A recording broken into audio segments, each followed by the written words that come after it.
Hey everyone, due to the sensitive nature of many of the topics that I talk about, my videos generally do not get monetized. So if you'd like to donate at all in any capacity, there are links down below, specifically a Patreon. Thank you very much everybody for watching. It's another Cartoon Network video in a series of anti-racist videos that just kind of missed the mark. I haven't seen it yet. Let's watch through it. Okay. Hey there, guitar heads. Just dropped my friends off for a gig.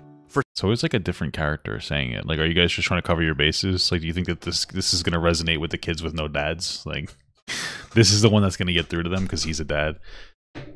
Today's lesson. Cheese it, Greg! Let's get out of here! Oh, why did we do this? What? The anti-racism shorts? We're not human, so who are we to speak for human people of color? Well, yeah, you can't do. I hate this like meta bullshit. Like, just make your fucking message and stop with this weird. Like, every one of these videos is always like, "Oh, we're not human." Like, and I can't believe this ridiculous notion of and concept of racism. It's so stupid. Meanwhile, like, all the gems in the show hate each, like the different types of gems. Like, there's tribalism within the gems, so it's like so crazy that like the show is like the characters, they're trying to make it seem like these characters don't understand racism. It's like, racism is so stupid. I'm gonna go kill another gem type and I'm gonna force him into a particular enslavement type thing. It's like, holy shit. Like, you guys have the same issues of like tribalism. Could you just stop? Do that, but you can speak for yourselves. You're allies. Allies? Explain. Well, anyone can be anti-racist. It can't only be up to marginalized people to speak out. That would be totally unfair. Besides, the camera loves you guys. Yes, my performance was flawless, but I see possible futures where we've made humans uncomfortable. And this has nothing to do with us. But it does. I used to think racism wasn't my problem because it wasn't hurting me. But every time I didn't fight it, I let systemic racism continue. And sure, talking about this stuff means you might mess up. But you can learn and you can care. And I know you care. You're the crystal gems. But how are these shorts gonna fix anything? Well, being an ally is bigger than just one gig. It's about seeing your place in the problem. If you speak up, maybe people will follow your lead and be able to change the whole racist system. Maybe these shorts can't make a difference, but allies can. Yes. I just don't like what is the racism in the system? Like, all these videos make this argument that like, oh, there's systemic racism. So what does it look like? Like, what is it actually? And like, I'm not saying I don't understand what it looks like. What I'm saying is, explain it to me. You're telling these kids that there's racism in the system, but you're not telling them like specifically anything. You're not at all. Like, you're just saying things. Like, you're not really raising awareness. You're kind of just like contributing to the antagonism. I would argue that nowadays the system really isn't racist. I'd say that there are echoes from the past that are continuing trends of racism. But like, you talk about what is your solution. That's the thing. And see, this is the thing when you call out, like, you're like, oh, I don't like systemic racism, but nobody wants to put their foot in the water and go like, hey, this is how I think we end it. Most like, this is just nothing. This doesn't do anything for anybody. It's just a nothing. Nobody's talking about how to end it. Like, nobody's ever talking about how to end it. We just use it as like social clout. It's so stupid. There are so many futures where systems change. See? We should have made a short about allyship. Greg! Oh, we already made the short. Let's just cut this out. It's the same fucking formula. This video is one of the shorts. Yeah, What, me? Watched all four of them. I'm just guitar dad. I wasn't trying to. Okay, fine. Look at how like, oh, look at how humble Greg is being in this skit. Oh wow, Greg, let's just do this. Let's just use this skit. Oh wow, you're right. I was being so genuine and from the heart. And you don't see that's kind of what you're supposed to get out of this. But I want a producer credit. All right. Do you want to know how to be like really anti-racist? Come up with ways to actually end systemic racism. So systemic racism will generally have a different meaning to different people who talk about it, right? For me, I genuinely don't think that there is any more racism that is still within our system. Maybe there are areas where that's true, but I believe that it's mostly a reflection of the past. There has been a history of like legitimate racism, anti-blackness, redlining laws, slavery, segregation, a lot of these things. So, and they haven't been eradicated. And to me, the reason is because we don't have enough opportunity for people to actually climb out of their issues. The way that I look at society is this: there are hundreds of different forms of oppression, but just because you may have a particular oppressed identity doesn't mean that you are oppressed, right? For instance, look at me. So I'm fat, which you can consider repression, but more than that, I have ADHD, I have OCD, I'm dyslexic, and I have Tourette's. I also come from a single mother household. And these are all things that could contribute to being oppressed. These are points of oppression, but they don't make me oppressed. And the way that you know I'm not oppressed is you look at my outcome. I'm a reasonably educated guy, and I'm middle class. So I don't really need the help. And that's how you look at it. Are there black people oppressed for their skin color? For sure. There's a bunch of people oppressed for different things. But what we need to do is stop looking at specific oppression and look at overall oppression. How do we solve that? And the way that you solve that is by providing opportunity. Different white groups came to America and they were oppressed, but they were able to climb out of that oppression. So that's what we do. It is illegal to be like racist nowadays from a business perspective. And so like, let's provide opportunity to people, like the meaningful opportunity. You have progressive narratives talking about 15 an hour minimum wage. But what they don't understand is that kind of stuff hurts poor neighborhoods. I would argue one of the reasons that black people specifically weren't able to climb out of their oppression is because of a lot of progressive ideologies.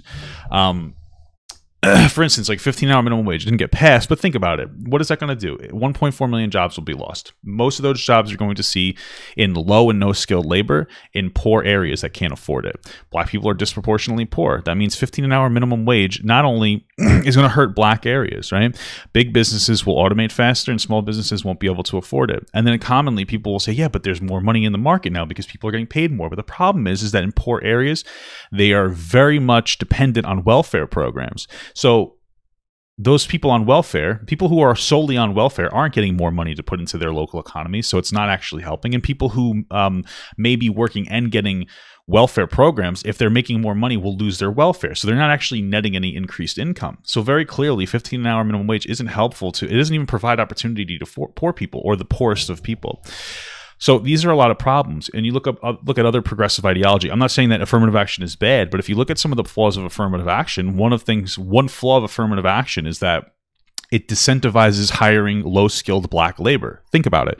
Let's say you're a business owner and you have two people that you can choose. One person and you're a business owner that's looking for somebody that's doing low-skilled labor. So like a McDonald's. Let's say you're a McDonald's. You franchise a McDonald's. Low-skilled labor is a coin toss. Did I say coin toss? Is a coin toss. Excuse me. Low-skilled labor is a coin toss because you know that like they are either going to be good or they're going to be bad. It's low-skilled labor, right? So who would you rather hire? The person that you can fire indiscriminately or the person that if you fire them, they can sue you? Well, you're probably going to hire the person you can fire indiscriminately. White people. If you fire a white person, there's no lawsuit. If you fire a black person, you could get sued. And so a lot of businesses they'll try to stay away from hiring low-skilled black labor for that reason.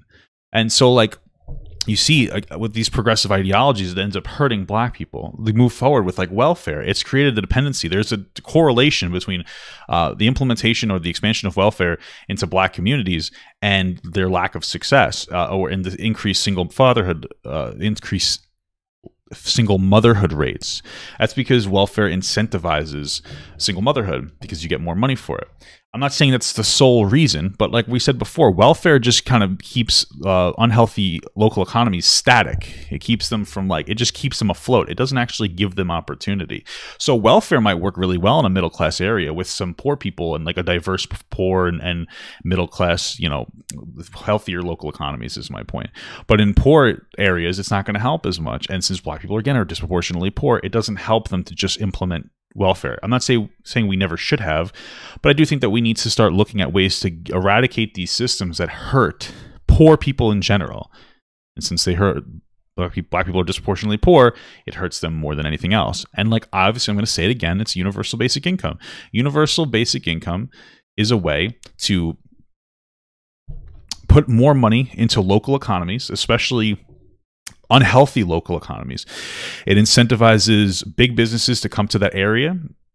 which increases jobs because there's more money in that area, and it incentivizes small businesses to actually like start up and be able to go afloat, because you're not, and it also takes some of the labor pressure or the financial pressure of providing more money to their labor, because you can get paid a minimum wage of $7.25 an hour and get a UBI, and you're basically getting paid $15 an hour, right? But it doesn't put that stress on the small business. These are the things that I think are massively more impactful than any of the other bullshit that we're talking about. I think that like sitting here and trying to teach us about critical race theory and how we should try to educate ourselves as white people to be less racist, it's ridiculous. Just on foundationally, if you think that white people are oppressive, why do you think that the solution to white people not being oppressive is to try to get them to educate themselves? If you think white people are the people who own the system, why are you telling white people that the way to go is for your oppressors to educate themselves? That gives no power to you if you believe you're oppressed. Now, I don't think all black people are oppressed. My point is doesn't it make more sense to provide power to the powerless than tell the powerful to be less abusive? UBI does that. It gives money to people. It gives money to people to do what they want to do with it. You don't know, or excuse me, I don't know what you need as an individual. UBI give you money. You can figure it out. Maybe you need new healthcare. Maybe you need better healthcare. You can use your UBI for that. Maybe you need a babysitter. You can use your UBI for that. Maybe you want to be able to go to college without having to work a job. You could use your UBI for that. This is the great thing about universal basic income. It's the same thing as providing a bunch of micromanagement programs. For instance, let's say, I would say a more UBI is a better option. So $1,000 a month versus the progressive solution of, oh, well, here's welfare, here's, subsidized healthcare, here's subsidized schooling, here's this, that. Well, why don't we focus on getting those particular things like schooling and healthcare? Let's get the costs down while giving people the raw dollars to do what they need to do with that money. Right? And I would ask you a very simple question. I think that this is everybody in my chat, anybody who watches this video. Would you rather somebody give you a $30,000 car or $30,000? Right? Think about that question. I would choose the $30,000. Why? Because I don't need a new car. Now, some people, I think most people would take the money flat out because they would go, oh, well, I can do whatever I want with this. But to the people who would take the car, you notice that different people clearly have different priorities in life. I could change that as well. I could say, what would you rather have? $30,000, a $30,000 car, a $30,000 house loan, a $30,000. Everybody has different priorities in life, and giving people raw dollars to put that where they need it makes more sense than having the government tell you what to do with it. Do you understand what I'm saying? So that's, I think, the solution to racism. Does it encompass all racial issues to platform poor people? No, of course not. There's always going to be individual race issues. But I would tell you that if you went into a poor black community, enough of listening to the performative activists on TikTok. Black people on TikTok don't represent all black people. Go into, let's say we went to an impoverished black area, and you ask them this question. Hey, you have a choice. Would you rather have free healthcare? It doesn't even matter. Would you rather have free healthcare, intersectionality, blah, blah, blah? Or would you rather have $1,000 a month? I guarantee you that they would take $1,000 a month. Like, the performative training to get people to be, like, white people to be less mean doesn't do anything. Like, put money into the communities. That builds up the community so much more. Money is literal power in the world. That's what we need to focus on. Universal basic income is the best way. It's the best way to move forward. We need to platform poor people. It's just crazy because everybody has a different issue. And, with progressives talking about, you know how crazy it is that we're sitting here talking about, hey, should we implement money to figure out forms of reparations? Think about that. We want to consider spending more money to research the positive impacts of different forms of reparations. Why? What form of reparation? You know for a fact that if you said, hey, I'm going to give black people $40,000, all of them, that it's not going to pass in the United States. Most people, it's incredibly divisive. It's not going to work. Doesn't matter even if it was ideal. It doesn't matter because we live in a society of 330 million people. Black people are 13% of that. Okay, we have other issues too. We have issues. There are race issues. There are class issues, which are the biggest issues. There's like weight issues. There's intellectual issues. There's physical issues. There's tons of different forms of oppression. And we need to stop being so performative and woke about these things, and we need to start talking about implementing like actual things, like platform poor people. Okay, everybody has different forms of oppression. If you're poor, that's really the only time that you're like oppressed. So, yeah, that's my take on this very performative YouTube video. Hey everyone, if you liked that video, don't forget to like, comment, and subscribe. And don't forget to follow my Twitch, Instagram, Twitter, Discord, and TikTok. All links are in the description. Also, check out my Patreon if you'd like to support me even more than you already do. Thank you so much, everyone. I love you all.